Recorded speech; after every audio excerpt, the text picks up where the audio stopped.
मंदारच्या बोलण्यावर विश्वास बसत नव्हता, पण त्याने बोलताना अगदी भूतकाळापासूनच सुरुवात केली. पूर्वी मला गरिबीनं पेटलं होतं, तेव्हा सलीलचा जन्मही झाला नव्हता. माझ्या बेताच्या परिस्थितीत संसार चालवणं मला जमत नव्हतं. माझी अडचण जेव्हा हिच्या लक्षात आली, तेव्हा ती कुठून तरी उपाय घेऊन आली. उपाय फार अघोरी होता. माझ्यासारख्या तर्कशुद्ध माणसाला हे सर्व अमान्य होतं, पण तिने काही आपला हट्ट सोडला नाही. मी तिच्याकडे दुर्लक्ष केलं. शेवटी मलाही असह्य झालं. ती जे सांगेल ते ऐकण्याचा निर्णय मी घेतला. शेवटी आम्ही गेलो त्याच जंगलात जिथे काल सलील गेला होता. म्हणून मी तुला काल म्हणालो होतो, मला तिथला परिसर माहीत आहे. त्या जंगलात काही वनवासी लोक राहतात. त्यांच्याकडूनच तिला तो अघोरी उपाय मिळाला होता. त्यांनी सांगितलं ते आम्ही केलं. त्यांच्या सर्व अघोरी विधींना पूर्ण केल्यावर माझ्या आयुष्यातही भरभराट आली. मग वहिनीचा मृत्यू तो कसा झाला? त्याच विधींमुळे. त्या विधींमध्ये चूक झाली की मृत्यू निश्चित मिळतो. असं काय आहे त्या विधींमध्ये? नाही सांगू शकत. त्यावेळी ते पाहणंच फार भयानक होतं. इतकं की त्यांची आठवण करून वर्णनही करता येणार नाही. त्यामुळेच तर तिचा मृत्यू झाला. सलीलसारखा. सलीलसारखा? होय, सलीलच्या देहाचं जे झालं आहे तेच तिचंही झालं होतं. तुला आठवत असेल, तिच्या अंत्ययात्रेला तिचं शरीर पूर्णतः झाकलं होतं. कोणालाच न दाखवता तसंच पेटवण्यात आलं होतं. शाप फार भयानक आहे. त्या कर्मकांडात काही चूक झाली तर शीर जातं, पण तुमचा देह कोणालाही काबूत ठेवता येत नाही. हे ऐकून माझ्या अंगावर सरसरून काटा आला. मंदार पुढे बोलत राहिला. हे सर्व मी त्यावेळी अनुभवलं आहे. त्या तिथल्या लोकांनी तिचं शरीर मंत्रांनी बांधून ठेवलं होतं. तिच्या त्या मुंडहीन देहात त्यावेळी ताकद नव्हती, म्हणून ते कलेवर शक्य तितक्या लवकर जाळण्यात यश आलं. तोच प्रसंग आज पुन्हा घडला आहे. मला वाटतंय सलील असलाच काहीसा अघोरी प्रकार करण्यासाठी त्या जंगलात गेला असावा. शेवटी प्रयत्न निष्फळ ठरून त्याला हे परिणाम भोगावे लागले असतील. आणि मला याचीच भीती आहे की सलील इथे यायला नको. पण तो इकडे कसा येईल माहीत नाही, पण त्यावेळी त्या लोकांनी असंच काहीसं सांगितल्याचं मला आठवतंय. तुम्ही मागितलेली श्रीमंती तुम्हाला मिळेल, पण मिळालेल्या गोष्टीसाठी काहीतरी गमवावं लागेल. मंदार, हे बघ, घाबरू नकोस. मी आहे, काही होणार नाही. त्याला दुःख आणि भीतीची भावना एकदाच झाली. तो म्हणतोय ते कितपत खरं होतं याची मला कल्पना नव्हती. त्याच्यावर विश्वास ठेवावा असं माझ्या मनात एक वेळ आलं, पण त्याचा काही उपयोग नव्हता. ना मी काही पाहिलेलं ना त्याने.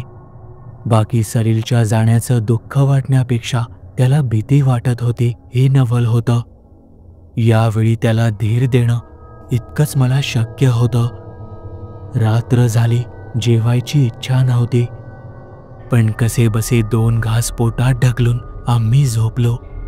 पूर्ण दिवस इतका जड होता की सांगवत नव्हता. तरुण वयाचा मुलगा कायमचा निघून गेला होता.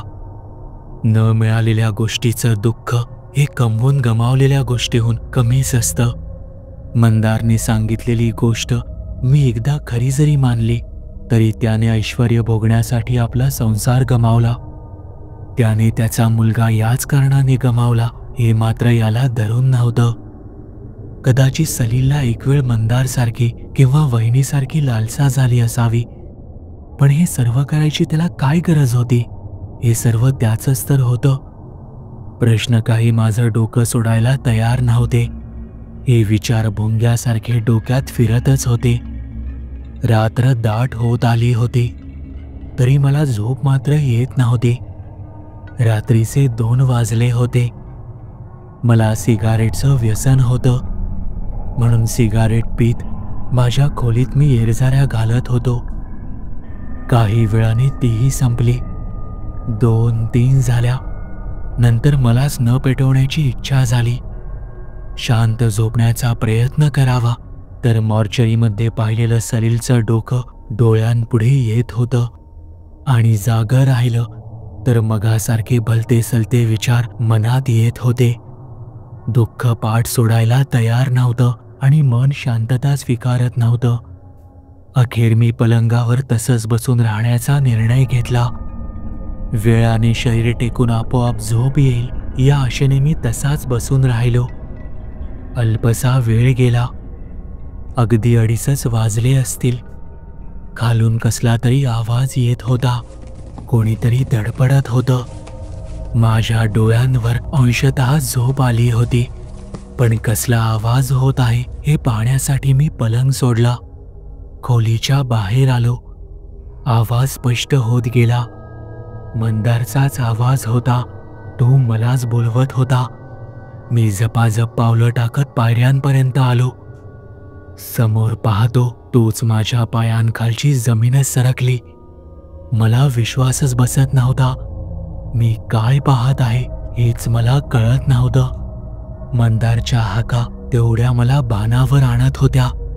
समोर पाहूनच माझा थरकाप उडाला होता. दरवाजा उघडा होता आणि त्याच जागी मंदार जमिनीवर आडवा पडला होता. त्याच्या अंगावर डोकं नसलेलं एक शरीर बसलं होतं. दोघांची झटापट सुरू होती. मंदार मदतीसाठी मला बोलावत होता. हा शिरविरहित देह दुसऱ्या कोणाचा नसून सलीलचाच होता. त्याच्या अंगावर सलीलचे कपडे होते. शरीरयष्टी कपडे, घातलेले बोट, हातातील घड्याळ सर्व काही सलीलचं होतं. नव्हतं ते केवळ शिर, डोकं, मुंडकं. पहिल्यांदा हा प्रसंग बघताना मी दजावलोच नाही. भीती काय असते हे मी पहिल्यांदा अनुभवलं. मला माझं मन भीतीचं बंधन घालत होतं, पण मंदारची अवस्था पाहून मला त्याची मदतही करायची होती. नाहीतर माझ्या देखत मंदारही जीवानिशी जाणार होता. मी मनाचा हिय्या केला आणि पुढे आलो. मंदार भीतीने कासावीस झाला होता. सलीलचं शरीर मंदारला सोडायला तयार नव्हतं. मंदार संध्याकाळी का घाबरला होता याचं उत्तर माझ्या समोर होतं. मी एक एक पाऊल पुढे झालो. त्या रक्ताने माखलेल्या देहाची मंदारप्रमाणे मलाही भीती बसली.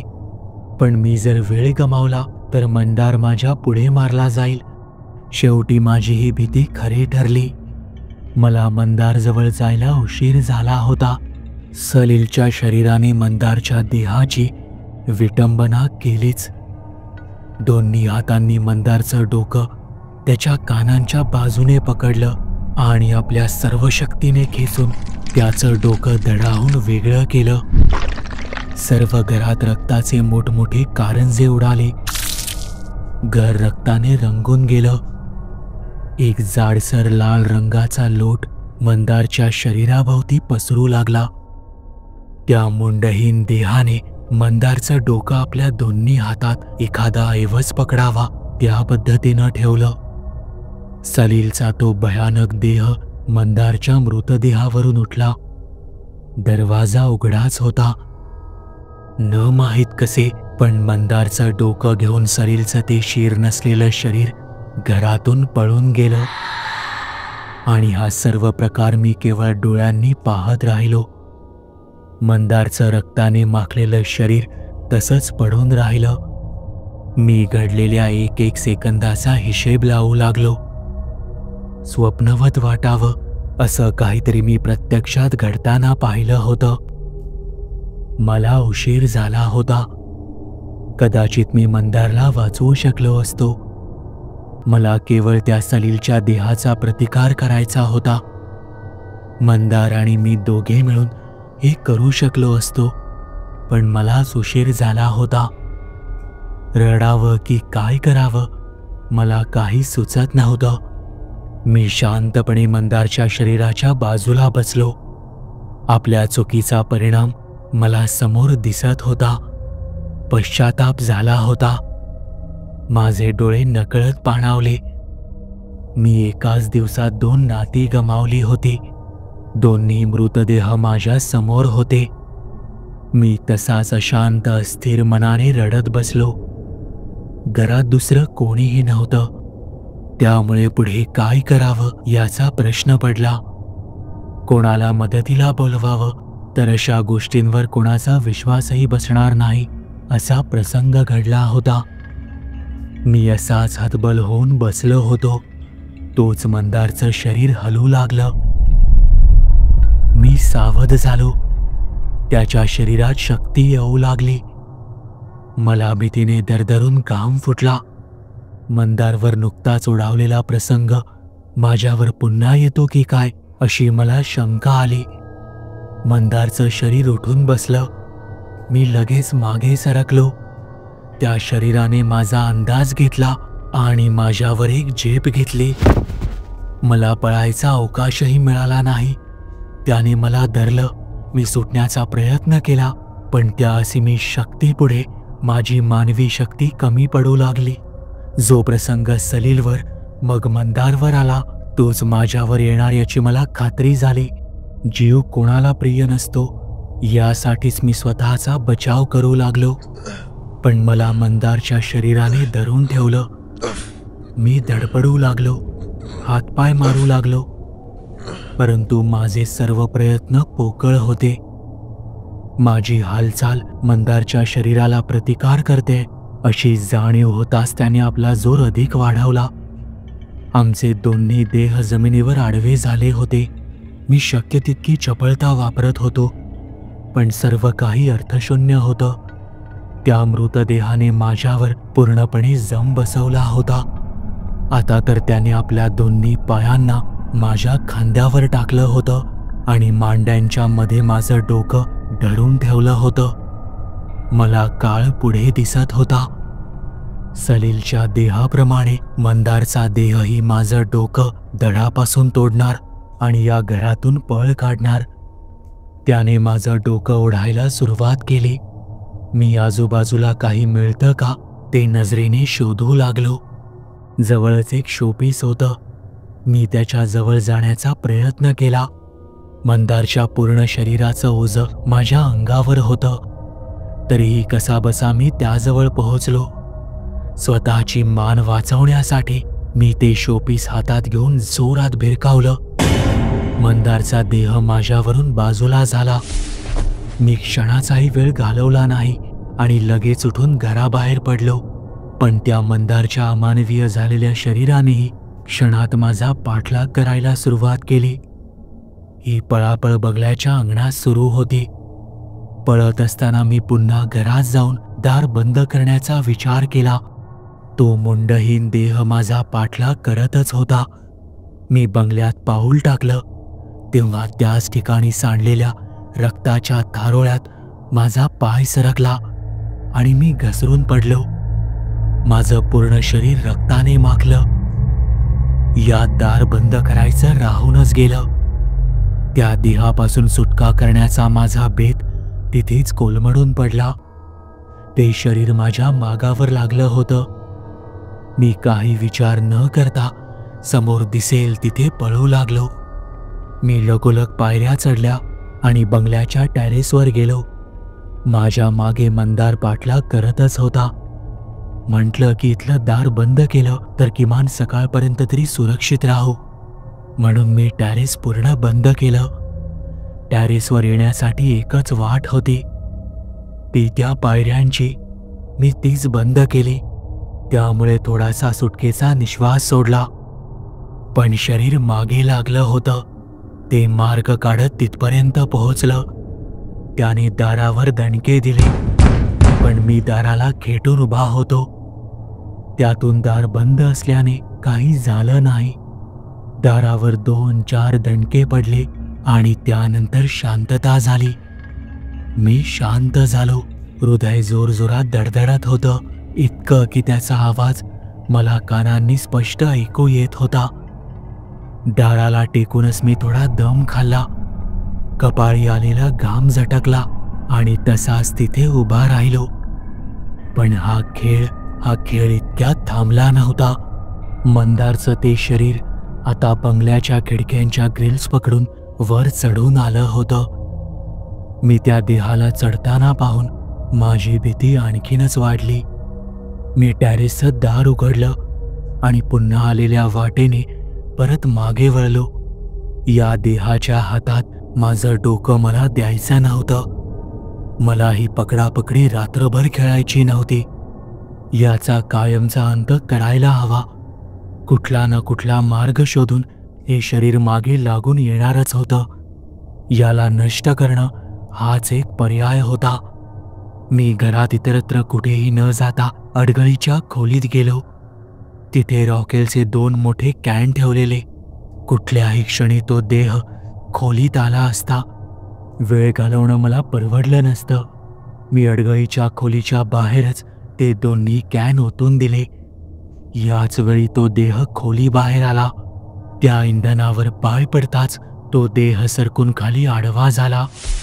त्याचा देह माझ्याजवळ आला असता तर यावेळी सुटणं मला अशक्य होतं. तोच एक क्षण होता. पण ऐनवेळी अडगळीच्या खोलीत माझीचही नव्हती. मी माझ्या कपड्यांचे खिसे चाचपडून पाहिले. एका खिशात माझ्या सिगारेटसाठी ठेवलेला तो लायटर मिळाला. मी तो पेटवला. समोर मंदारचं शरीर तिकडे पडलं होतं. ते उठणार तितक्यात मी तो पेटवलेला लायटर त्या रॉकेलच्या तळ्यात फेकून दिला. आगीचा एक मोठा भडका उडाला. अडगळीच्या खोलीतील काही वस्तूही जळून गेल्या. आग त्या मुंडहीन देहाला लागली. आगीचा स्पर्श होताच तो देह निष्काम झाला. त्याची सर्व शक्ती गळून पडली आणि तो धडधडून पेटू लागला. खोलीच्या कोपऱ्यात बसून मी ही आग पाहत बसलो होतो. नुकताच झालेल्या मंदारच्या मृत्यूनंतर त्याच्या अर्ध्या मुर्द्या शरीराला, शीर नसलेल्या देहाला मी अशा प्रकारे अग्नी दिला. तुम्हाला ही कथा आवडली असेल तर या व्हिडिओला लाईक आणि शेअर करायला विसरू नका. जर तुम्ही आपल्या चॅनलवरती नवीन असाल तर आपल्या चॅनलला सबस्क्राईब नक्की करा आणि बेल आयकॉनवरती क्लिक करा, म्हणजे तुम्हाला पुढील येणाऱ्या व्हिडिओचे नोटिफिकेशन लगेच मिळेल. तुमच्याकडेही अशा कथा किंवा अनुभव असतील तर ते तुम्ही मला आपल्या वेबसाईटद्वारे म्हणजेच TEKStoryteller.com द्वारे पाठवू शकता. त्याची लिंक मी या व्हिडिओच्या डिस्क्रिप्शनमध्ये दिली आहे. आपल्या चॅनलबद्दलचे अपडेट्स मिळवण्यासाठी आपल्या फेसबुक, इंस्टाग्राम, ट्विटर आणि टेलिग्राम या चॅनल्सला फॉलो करायला विसरू नका. आपल्या चॅनलवर पोस्ट झालेल्या सगळ्या कथा तुम्ही आता आपल्या वेबसाईटद्वारेही वाचू शकता. त्यासाठी आपल्या वेबसाईटला म्हणजेच TEKStoryteller.com ला भेट द्यायला विसरू नका.